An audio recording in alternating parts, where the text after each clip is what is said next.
Alright class, it is using complementary colors in painting to get to a final resolution, the final end result. There are many different ways that you can get to the end result. This is one of those ways. I like this way um, because it's layering colors. Painting is layering colors. Just like colored pencil, I taught you how to layer colors in colored pencil. And this is what you have to do. Unlike colored pencil where you can adapt to the pressure, you can't really do that with painting. You're not just slopping it on, you're applying the paint.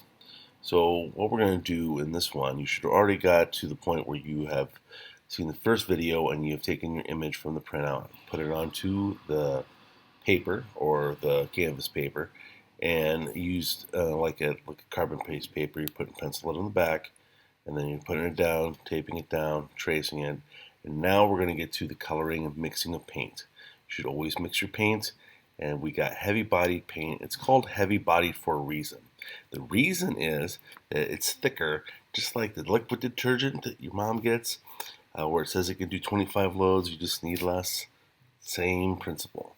It's concentrated. So we want to add water to it, get to a nice consistency, and not taking it straight out of the bottle. Our artist never takes it straight out of the tube, straight out of the bottle, and applies it. They want to mix it. So I would like you to try to mix it. We're going to go over mixing too. So here's the next step. Enjoy.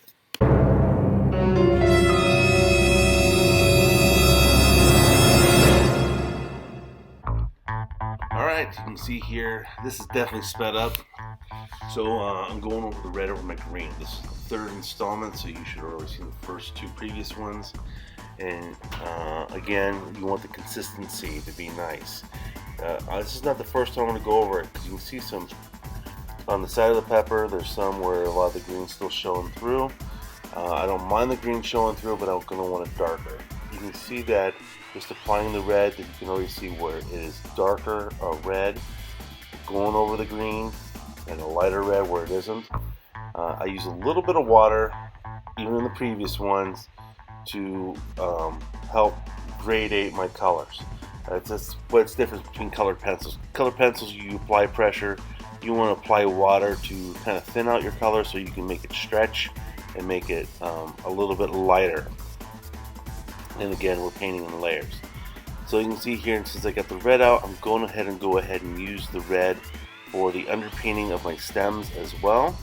You kind of want to use the color once or twice at one time. You don't want to kind of keep going back in between colors.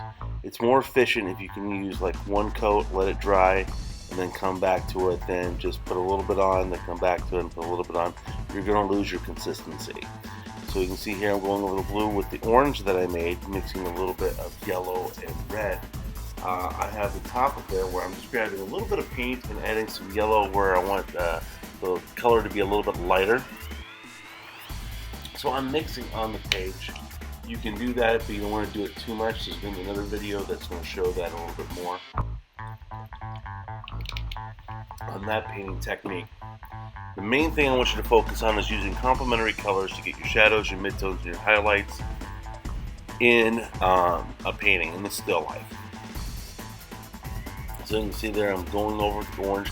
You can see it starting to form and getting a more depth of color. You can definitely colors darker reds, you can definitely colors darker orange and a lighter orange, especially using the yellow.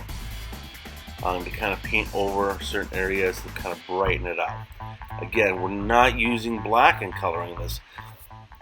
Black will taint your paint in a certain way that it's just not going to be nice.